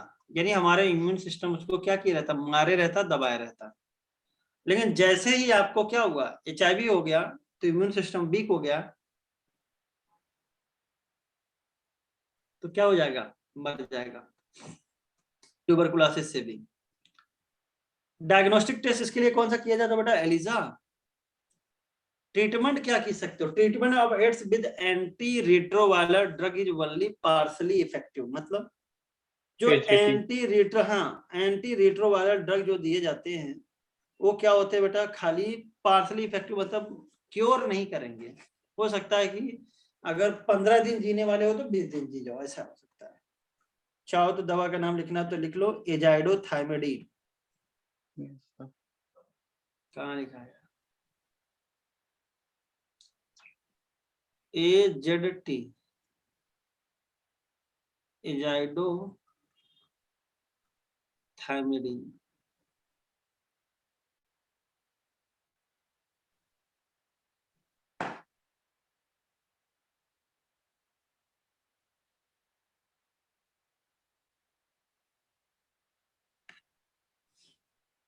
प्रिवेंशन ऑफ, कहते हैं ना, don't die of ignorance. Prevention is better than cure. इलाज क्यों करो, पहले प्रिवेंट कर लो। तो नाको एक होता है नेशनल एड्स कंट्रोल ऑर्गेनाइजेशन, ये अवेयरनेस फैलाता है आपको किसके बारे में? एड्स के बारे में। एड्स दिवस कब मनाया जाता है? 1 दिसंबर। 1 दिसंबर को। कैंसर, कोई भी चीज हो, आपका सेल की जो डिवीजन की प्रॉपर्टी होती है वो नॉर्मल होती है। यानी एक सेल जब डिवाइड करती है तो पास वाली सेल को डिवाइड करने से रोकती है। That property is called contact inhibition. क्या कहलाती है भैया? Contact inhibition. तो जरा बताइए, अगर ये प्रॉपर्टी लास्ट हो जाती है, ये भी डिवाइड करेगी, ये भी करेगी, कहीं हम भी डिवाइड करेंगे, हम भी करेंगे, हम भी करेंगे। तो जब एक सेल डिवाइड करती है तो आसपास के सेल को रोकती है डिवाइड करने से। इस प्रॉपर्टी को हम लोग क्या बोलते हैं? कॉन्टैक्ट इनहिबिशन की प्रॉपर्टी। अब मान लो बेटा आपका ट्यूमर्स हो जाए या कैंसर का इन्फेक्शन हुआ, तो वहां के केस में आपका क्या होता है कि जो कॉन्टैक्ट इनहिबिशन की प्रॉपर्टी होती है लॉस्ट हो जाती है। तो नॉर्मल सेल में कॉन्टैक्ट इनहिबिशन होता है तो आसपास सेल के रोके रहता है। अब रोक नहीं पा रहा तो ये भी डिवाइड करेगा, ये भी करेगा, ये भी करेगा, ये भी करेगा। जब सेल ज्यादा एक्सेसिव क्वांटिटी में डिवाइड करेगा तो गांठ बन जाती है। दैट गांठ इज कॉल्ड ट्यूमर। क्या कहलाती है? Tumour.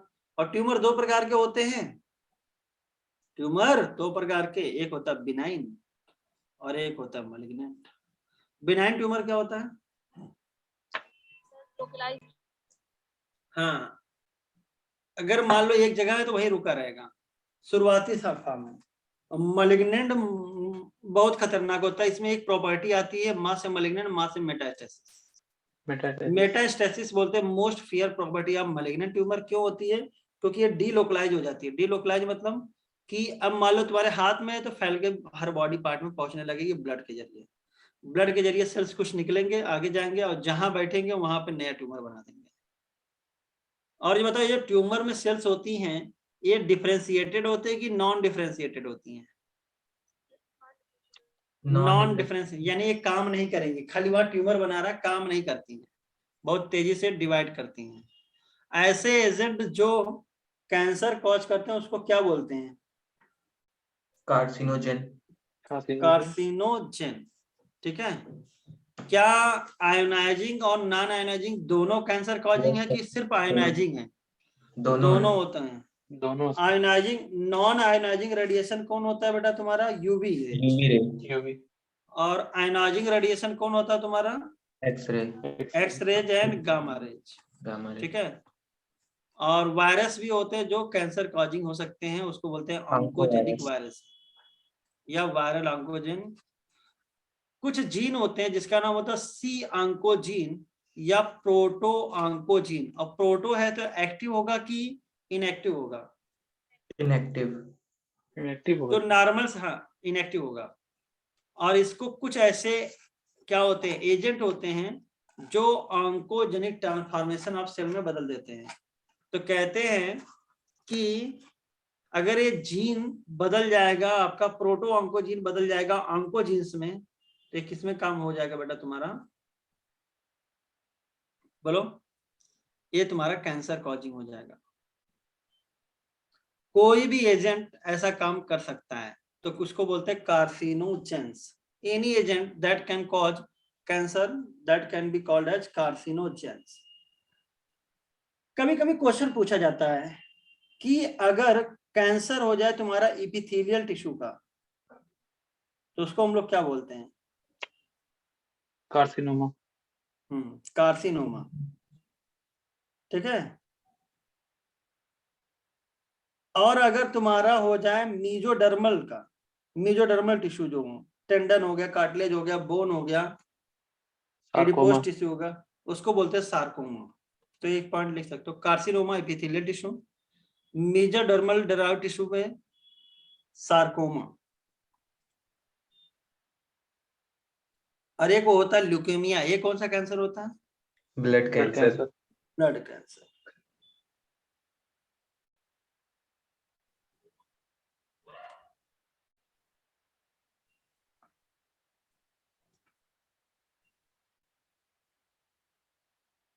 Cancer detection and diagnosis पहला कराया जाता है बेटा बायोप्सी। क्या कराया जाता है? बायोप्सी। बायोप्सी में क्या होता है कि स्किन का पार्ट थोड़ा सा क्या कहते हैं वहां से निकाल के चेक किया जाता है थिन सेक्शंस में। इसको बोलते हैं हिस्टोपैथोलॉजिकल स्टडीज। दूसरा होता है आपका ऑटो रेडियोग्राफी। रेडियोग्राफी में किसका यूज करते हैं? एक्सरे। तो कहते हैं एक्सरे वैसे भी कैंसर कॉजिंग है, और कैंसर चेक करने में करो, हो सकता है कैंसर को बढ़ा दे। फिर किया गया कि लोगों ने कहा चलो सीटी स्कैन कराते हैं, जिसको बोलते हैं कंप्यूटेड टोमोग्राफी। लेकिन सीटी स्कैन में भी एक्सरे का यूज करते हैं। तो रेडियोग्राफी और कंप्यूटेड टोमोग्राफी में दोनों में आयनाइजिंग रेडिएशन का इस्तेमाल करते हैं। तो इससे भी एडवांस टेक्नोलॉजी आ गई एमआरआई, मैग्नेटिक रेजोनेंस इमेजिंग, जो आपका इंटरनल ऑर्गन के भी कैंसर को डिटेक्ट कर सकता है। और इसमें आपका स्ट्रॉन्ग मैग्नेटिक फील्ड का इस्तेमाल होता है जो कि नॉन आयोनाइजिंग रेडिएशन है। तो एक क्वेश्चन बनता है safest method for detection of cancer कौन हो जाएगा? एमआरआई। MRI। बाकी तुम्हारे रेडियोग्राफी और सीटी स्कैन दोनों पे आयोनाइजिंग रेडिएशन एक्सरे का इस्तेमाल किया जाता है, याद रखना चाहिए आपको। ठीक है। और याद करो कैंसर में रूटीनली पीसीआर वगैरह चीज किया जाता था, यानी एंटीजन एंटीबॉडी का इंटरेक्शन से भी पता कर सकते थे। लंग्स कैंसर के लिए कौन होगा तुम्हारा? टोबैको। तो tobacco smoke in case of lung cancer हो सकता है एक्सपोजर से। ट्रीटमेंट ऑफ कैंसर के, हाँ सर यूरिनरी ब्लैडर का भी कैंसर होता है। हाँ, हर जगह कैंसर, हर जगह हो सकता है। थ्रोट का भी कैंसर होता है। थ्रोट कैंसर भी हो सकता है, यस। एक क्वेश्चन है मेरा कि ये एक ऐसा ट्रीटमेंट होता है कैंसर का, बाकी नॉर्मल ट्रीटमेंट बेटा सर्जरी लास्ट उपाय होती है, और कैंसर के ट्रीटमेंट में सर्जरी पहला चार्ज होता है। मतलब पहले ही क्या कर दिया जाता है, सर्जरी कर दिया जाता है। क्यों? क्योंकि आपको पता है कि वहां से जैसे ही वो सेल हटा दोगे, मतलब वो एरिया हटा दोगे, तो फिर आगे चीज कैंसर बढ़ नहीं पाएगा। तो इसमें क्या होता है, देखो लिखा है treatment for cancer, surgery, radiotherapy, immunotherapy और कीमोथेरेपी बोलते हैं। तो सबसे पहले क्या किया जाता है भैया? सर्जरी। कैंसरस टिश्यू को इंटायर क्या कर सकते हो? रिमूव कर सकते हो। रेडिएशन थेरेपी में क्या यूज करते हैं लिख सकते हो? Cobalt 60 and iodine 131। तो इसको क्या करते हैं, इस रेडियो आइसोटोप वाले जो बीम होगी उसको क्या करेंगे, कैंसरस सेल को मारने का इस्तेमाल करते हैं। नॉर्मल सेल ना मरे और कैंसरस सेल मर जाए। फिर आपका आता है कीमोथेरेपी। इम्यूनोथेरेपी भी आपका अल्फा इंटरफेरोन से करते हैं, भी बताते हैं। कीमोथेरेपी बेटा, जो आपका कीमोथेरेपी होता है ये भी बड़ा खतरनाक होता है, बहुत मुश्किल होता है, बहुत पेनफुल होता है, बाल वाल सब झड़ जाते हैं।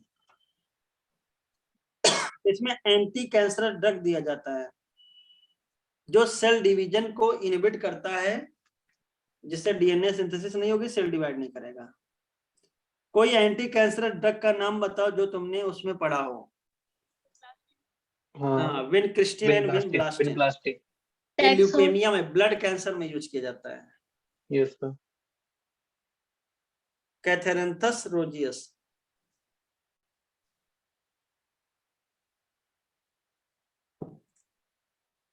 ठीक है, विनब्लास्टिन तो सर, विनब्लास्टिन विंसर रोजियस निकलता है ना शायद।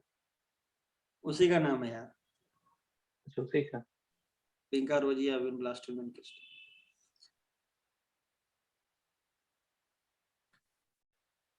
ठीक है, अभी किसी ने टैक्सॉल बोला। Yes sir. यस सर, टैक्सॉल भी होगा। हाँ टैक्सॉल, लेकिन यूज किससे करते हैं?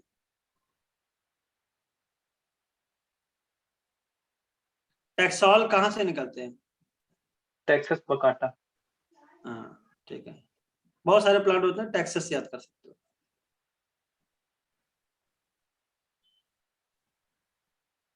इम्यूनोथेरेपी में इम्यून सिस्टम को क्या कर दिया जाता है? जगा दिया जाता है इम्यून सिस्टम, तुम सोए हुए कैंसर सेल को मारो। तो जैसे कि आपको पता होगा साइटोकाइन बैरियर, याद आ रहा है तुम्हें? तो साइटोकाइन बैरियर में क्या होता था कि वायरस इन्फेक्टेड सेल से क्या निकलता था? इंटरफेरॉन।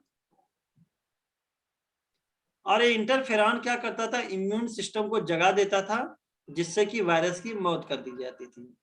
तो उसी प्रकार से यहाँ पे हम लोग यूज करते हैं अल्फा इंटरफेरॉन। ठीक है, ठीक है ना, जो इम्यून सिस्टम को क्या कर देगा? एक्टिवेट कर देगा, अलार्म हो जाएगा, बता देगा कि भैया देखो ये कैंसरस सेल है, इसको जाके मार दो। तो ये किस कैटेगरी में आता है? इम्यूनोथेरेपी में।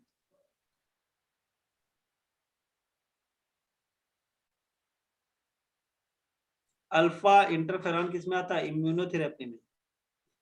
इसका दूसरा नाम होता है बायोलॉजिकल रिस्पॉन्स मॉडिफायर। और ज्यादातर कैंसर का ट्रीटमेंट रेडियोथेरेपी, सर्जरी और कीमोथेरेपी सब मिला के किया जाता है। कैंसर की वैक्सीन बनाने की कोशिश की जा रही है, लेकिन अभी तक बना नहीं है। Drugs and alcohol abuse. तो सबसे पहले एक आता है ओपियोइड्स। बेटा जब भी आप ड्रग्स पढ़िए तो एनसीईआरटी का वो चैप्टर ध्यान दो।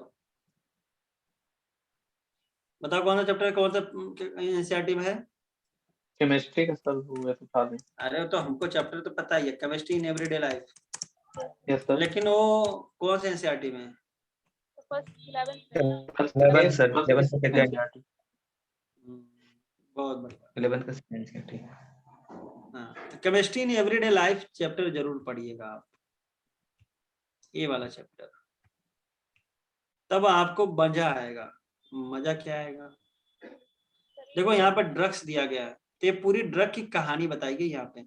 Drugs are chemicals of low molecular masses, ये दुनियादारी, मेडिसिन, कीमोथेरेपी, पूरा पढ़ना पड़ेगा तुम्हें, ठीक है। ड्रग्स मतलब कि जो दवा होती है तुम खाते हो ना इलाज के लिए, वो भी ड्रग्स है।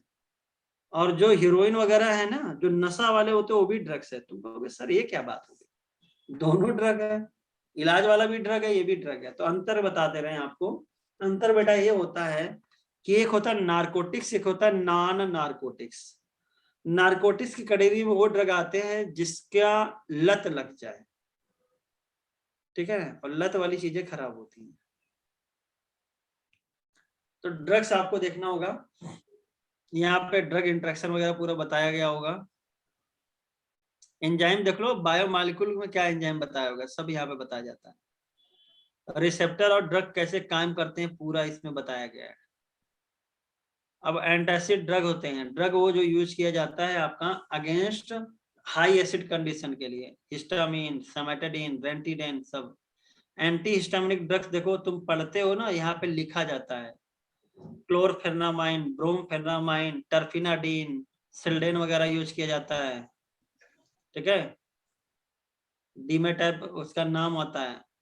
एंटी हिस्टामिनिक ड्रग तुम लोग पढ़ते हो ना वहां पे जो बायो में, तो वहां पे मैं बता रहा हूँ, जब भी मैं ये वर्ड बोलता हूँ एंटी हिस्टामिनिक ड्रग, बहुत सारे बच्चों के दिमाग में वो ड्रग आता ही नहीं होगा, और उनको नहीं मालूम उनकी एनसीईआरटी केमिस्ट्री वाली ये सब लिखी है। क्लोरफेनामाइन, ब्रोमफेनामाइन, लियोसिट्राजिन, ये सब एंटी एलर्जिक है। ट्रैंक्विलाइजर ये सीडेटिव की कैटेगरी में आते हैं।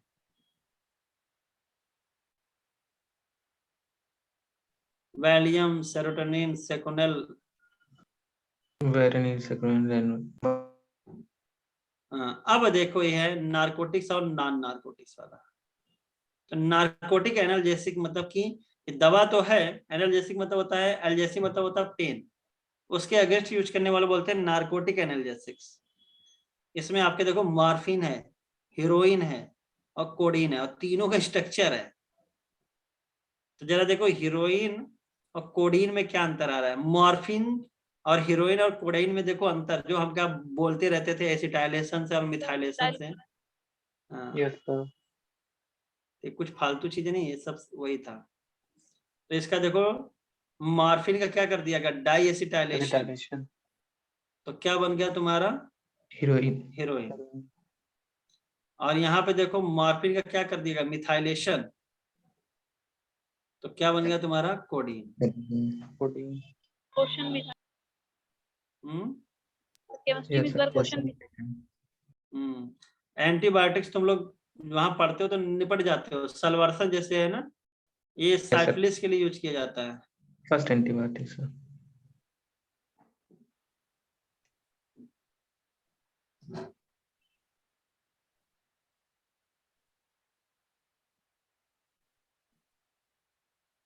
देख रहे हो ये सब पढ़ाया नहीं जाता, दिक्कतें है। देखो एक होता है बैक्टीरियल साइडल और एक होता है बैक्टीरियोस्टैटिक। साइडल मतलब क्या होगा, एक किल कर देगा, मार देगा, और एक क्या कर देगा, दबा देगा। पेनिसिलिन हो गया, अमाइनो ग्लाइकोसाइड्स हो गया, और फ्लेक्सासिन इसमें यूज करते हो, धमक के यूज होता है। कोई दवाई खाते हो तो उसमें इरिथ्रोमाइसिन होता है, टेट्रासाइक्लिन होता है, क्लोरोमफेनिकॉल। ये बैक्टीरियोस्टैटिक है, यानी ये इनहिबिट करेंगे, मारेंगे नहीं, और ये मार देते हैं। एक होता है नैरो स्पेक्ट्रम, एक होता है ब्रॉड स्पेक्ट्रम एंटीबायोटिक, मतलब एक से ज्यादा ग्राम पॉजिटिव ग्राम नेगेटिव सबको मार देगा, ठीक है। नैरो स्पेक्ट्रम में या तो ग्राम पॉजिटिव को मारेगा या तो ग्राम नेगेटिव को मारेगा। तो ये सब याद होना चाहिए, जैसे कि वैंकोमाइसिन, ऑफ्लेक्सासिन, और सी से एक और होगा क्लोरोमफेनिकॉल, ये ब्रॉड स्पेक्ट्रम में आते हैं। वॉक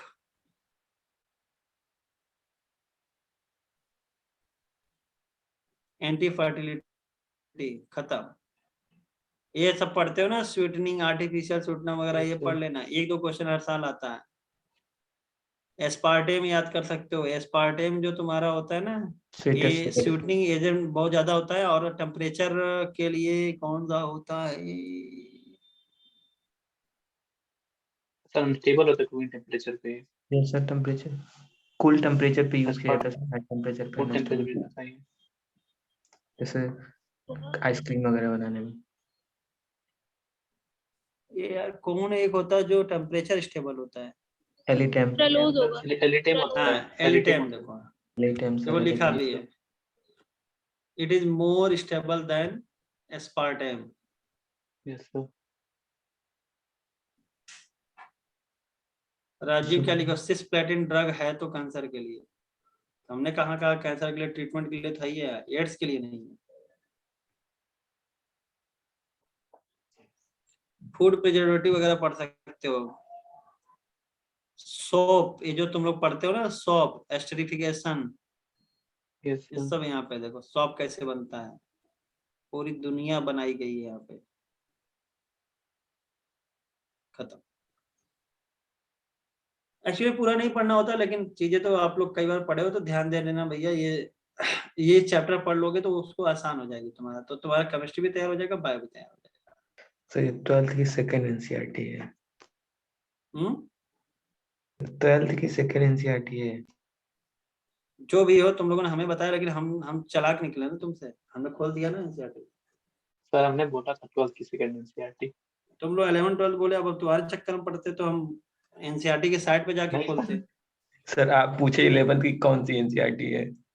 नहीं अरे सर ने हमें बोला क्या कौन मालूम सी 11th NCERT? की 12th, हमने पूछा सर कौन ने सी बोला है। सिर्फ कौन सी एनसीईआरटी में है, सर ने ये बोला था। हमें तो खुद नहीं याद था ना, हमको इतना याद था कि 12th में है। ये हमने बोला यस नहीं सर। था 12th में, लेकिन हमें पता है 12th में। 11th में नहीं था, 12th में था, इतना पता है। इसके बाद एक आता है पॉलीमर चैप्टर, इन्वायरमेंटल केमिस्ट्री। जब भी इन्वायरमेंटल मतलब वो पढ़ो, क्या नाम है, इकोलॉजी का सर लास्ट चैप्टर। इकोलॉजी वाला लास्ट वाला, तो इसको पढ़ लोगे तो जिंदगी एकदम हरी नीली काली पीली सब हो जाएगी, मतलब बढ़िया हो जाएगा, तुम्हारा तैयारी अच्छी हो जाएगी। ठीक है, यस सर। तो मार्फिन कोडीन यहाँ बैठ के याद कर रहे हो, वहां पे पूरा स्ट्रक्चर बना हुआ है।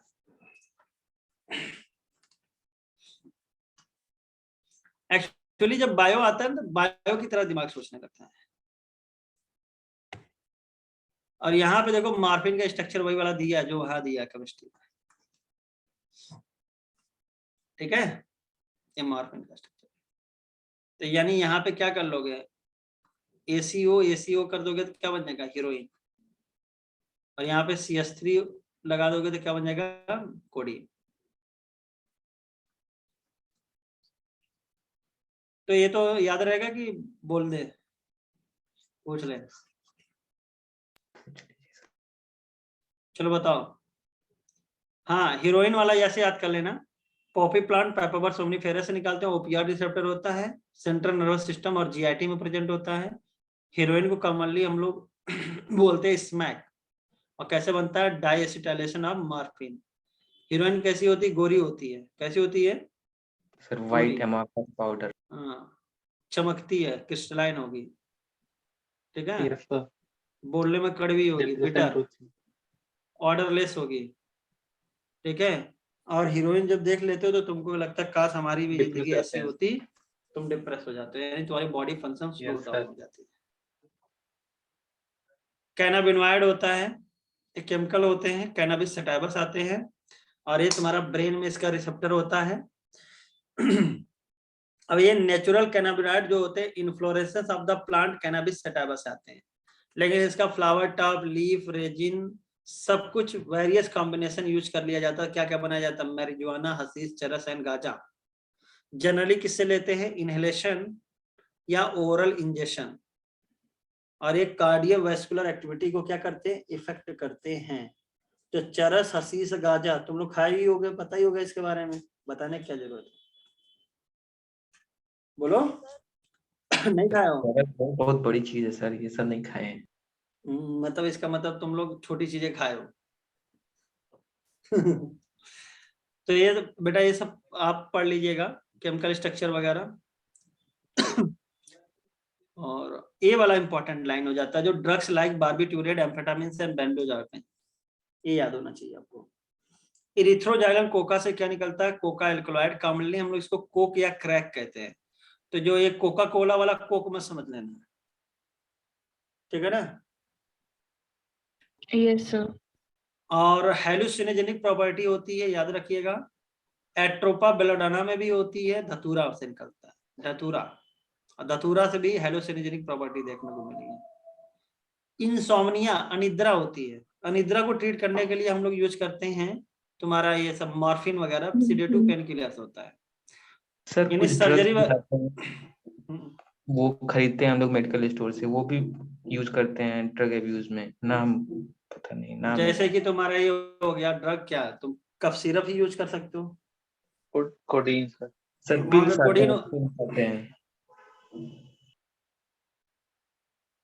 तो वो तुम्हारे ये सब होते हैं ना, क्या नाम है, बेंजोडाइजिपिन्स वगैरह, डाइजिपिन्स, ये सब मिलते हैं ना, एल्प्राजोनम और डाइजिपिन, डाइजिपाम, ये सब दवा आती है, नींद की दवाएं होती है, इसको लोग खाते हैं तो मस्त हो जाते हैं। Yes, sir. तो मॉर्फिन वगैरह यूज किया जाता था, ध्यान रखना। एडोलेसेंस ड्रग, अल्कोहल, अल्कोहल के बारे में तो पता ही होगा, और इसमें अल्कोहल में एक ही चीज याद कर लेना तुम लोग, उसको क्या बोलते हैं, उसको लीवर सिरोसिस। क्या अल्कोहल नर्वस सिस्टम को डैमेज करता है? पेड्यूला पे इफेक्ट करता है सर, पेड्यूला पे इफेक्ट करता है। अरे मेडुला पे छोड़ो, वो तो सेरिब्रम और सेरिबेलम पे करता ही है।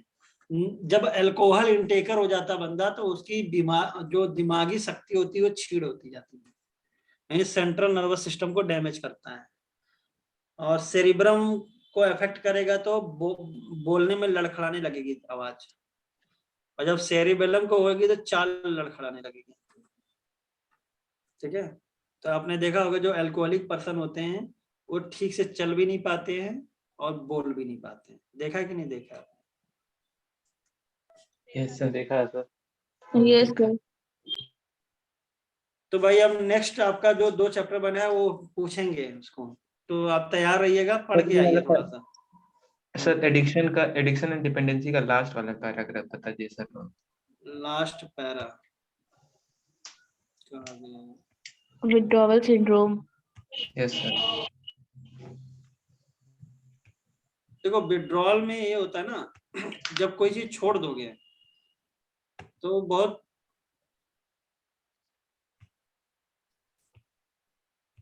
उसके लिए सिम्टम्स आते हैं कि मतलब तुमको पाने की लत होगी। कौन सा? ये वाला सीकिंग प्रोफेशनल मेडिकल हेल्प।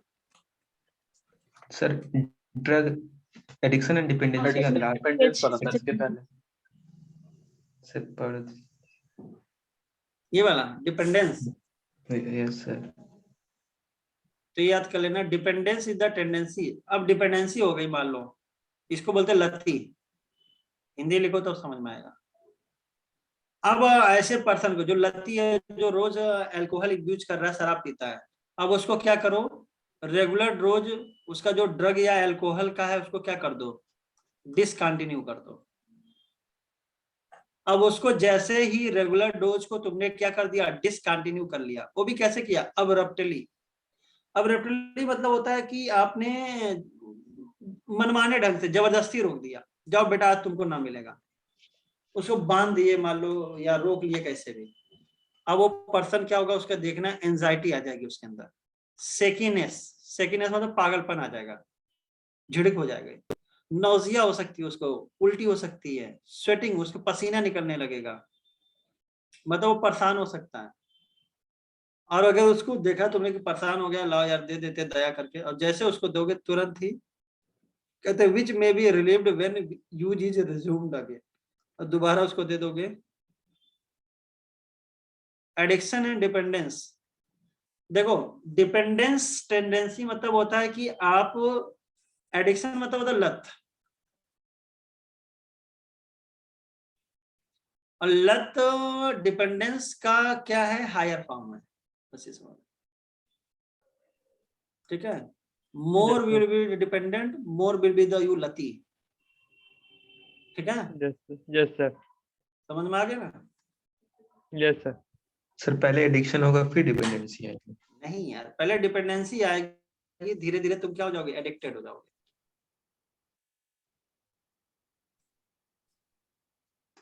और जब तुम क्या हो जाओगे, एडिक्टेड हो जाओगे, तो फिर क्या हो जाओगे, तुम बर्बाद हो जाओगे। तो देखो लिखा होगा dependence leads the patient to, पहले डिपेंडेंसी आ गई तो एडिक्टेड हो गया, तो पेशेंट को क्या हो जाएगा, ignore all social norms in order to get sufficient fund to satisfy his or her need. कहते हैं सारे जो सोशल नॉर्म क्या होते हैं, सोशल नॉर्म ये होता है कि बड़ों की वो करो, मतलब रिस्पेक्ट करो, चोरी मत करो, ये सब दुनियादारी होती है, ये सब भूल जाएगा वो। हो सकता है अपनी माँ को पीट पाट के लेके चला जाए पैसा, in order to get sufficient fund to satisfy his or need. और तुमको पता है कि इन सब के लिए पैसा चाहिए, वो पैसा पाने के लिए कुछ भी कर सकता है, चोरी कर सकता है, किसी को मार भी सकता है, और मार सकता है नहीं, शक्ति भी हो सकता है। हिज और हर लिखा है NCERT, satisfy his or her need, मतलब चाहे वो हज हिज हो चाहे हर हो, दोनों हो सकते हैं। तो these results in many social adjustment problems. ठीक है, यस सर। तो अगर ऐसा किसी के पास प्रॉब्लम हो तो हमारे साथ मिले। Thank you sir. Thank you Sundaram को प्रॉब्लम है सर, सुंदरम को। इसको सुंदरम को है, ठीक। Thank you sir. चलो फिर भैया, नेक्स्ट टाइम का लेक्चर याद रखियो, ठीक है। सर, कल उसको क्लास भी- होगी?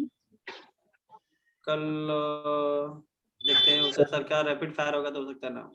सर टेस्ट से पहले क्लास होगी? हाँ सर, नहीं क्लास होगी। हो जाती है कभी कभी, जैसे पहले वाली, एक दिन को गैप देखते हैं, अगर होगी तो देखते हैं, कुछ देखते हैं, कैंसिल करा थैंक देंगे। You sir. जी ठीक। Thank you sir. Thank you, sir. ठीक है सर। Thank you sir. ठीक है, बाय बाय।